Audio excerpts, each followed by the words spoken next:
జనవరి 19 నుంచి మొదలయ్యే ఈ గుప్త నవరాత్రి ఇది సాధారణ పండుగ కాదు. ఇది మా శక్తిని లోపలే మేల్కొలిపే రహస్యమైన 9 రాత్రుల మహాయాత్ర. రండి, నేను మీకు ఈ కథను వక్తగా చెబుతాను. శక్తి కథ, సాధన కథ, విజయం కథ.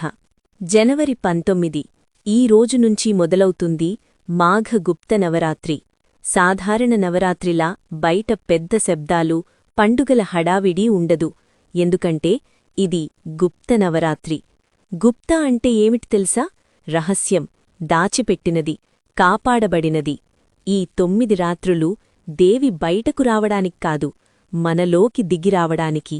ఇది నినాదాలతో జరిపే పూజ కాదు, నిశ్శబ్దంలో దహించే సాధన. గుప్త నవరాత్రి ఎందుకు జరుపుకుంటారు? ఇది జరుపుకునే కారణం ఒకటే, మా శక్తిని లోపల మేల్కొలిపి, భయాన్ని చీల్చి, అహంకారాన్ని కూల్చి, మన జీవితాన్ని శక్తిమయం చెయ్యడం.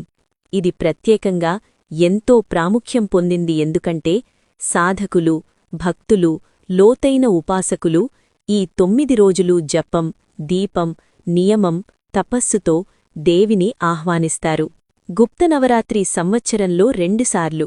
శాస్త్రాలు చెబుతాయి, గుప్త నవరాత్రి 2 సార్లు వస్తుంది.